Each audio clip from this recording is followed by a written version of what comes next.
Baik, terima kasih pemirsa. Masih di Damai Indonesiaku, kita masih segmen tanya jawab dan kali ini interaksi langsung guru-guru kita bersama para jamaah. Kami persilakan Abah Kiai Jujun Junaidi terlebih dahulu. Ada 2 jamaah Abah yang sudah siap untuk berinteraksi langsung. Dites dulu Abah, kira-kira nih materi yang disampaikan tadi nyampe nggak nih para jamaah? Silakan Abah. Saya masih muda disebut Abah karena santri saya manggilnya Abah. Masya Allah, saya santrinya Abah juga berarti nih Yai. Santri-santri saya alhamdulillah ada 1.500 itu manggilnya Abah.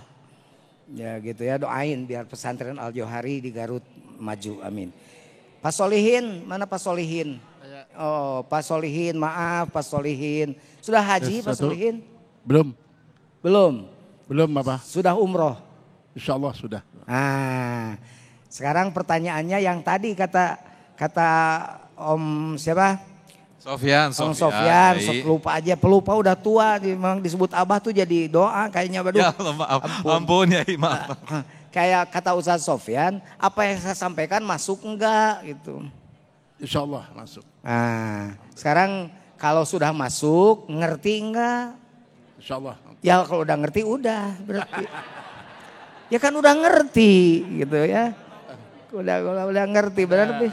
Ada beberapa hal yang perlu penajaman saja. Oh, mau ditajamkan ya, biar menusuk gitu ya. Silakan Pak Solihin. Baik, Assalamualaikum warahmatullahi wabarakatuh Pak Yai. Ya. Pertanyaan yang pertama adalah bahwa wukuf itu adalah berdiam diri di Arafah. Ini kenapa kita perlu muhasabah diri? Padahal sebelum kita berangkat berniat kita sudah untuk melaksanakan haji itu adalah untuk memperbaiki diri. Jadi kenapa kita harus bermuhasabah diri? Itu yang pertama. Yang kedua, aspek apa saja yang perlu kita muhasabah dan apa manfaatnya?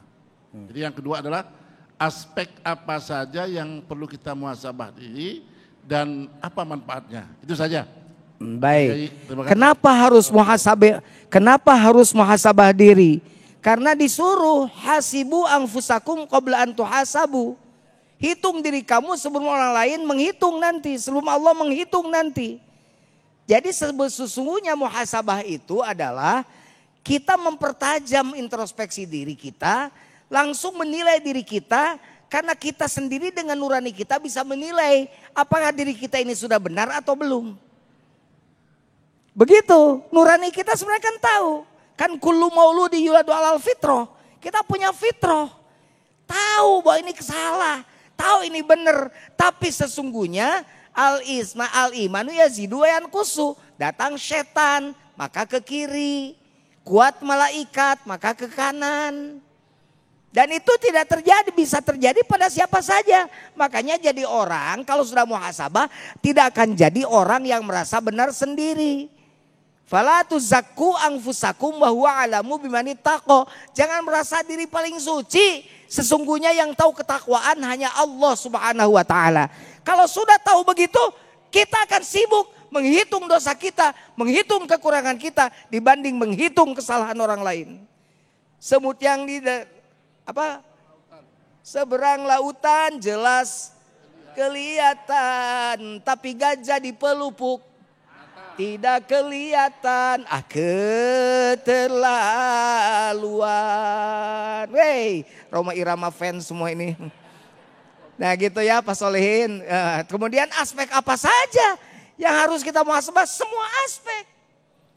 Tafakur tentang penciptaan diri kita. Wa fi anfusikum afala tubsirun. Dalam dirimu apakah kamu tidak melihat? Coba kita lihat mata kita. Lihat dengan penglihatannya, maka bersyukur ketika melihat orang buta. Coba orang buta kasih hadiah. Minta hadiah apa? Minta bisa melihat. Orang lain miskin, kita berada, bersyukur. Semua aspek.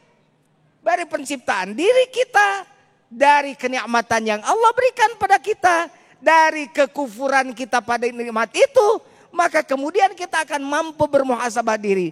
Sungguhkah kita menjadi orang hamba Allah yang sejati, atau sesungguhnya kita menjadi manusia-manusia yang dalam tanda kutip maaf biadab di hadapan Allah Subhanahu wa taala. Nauzubillahi min. Ya gitu. Sudah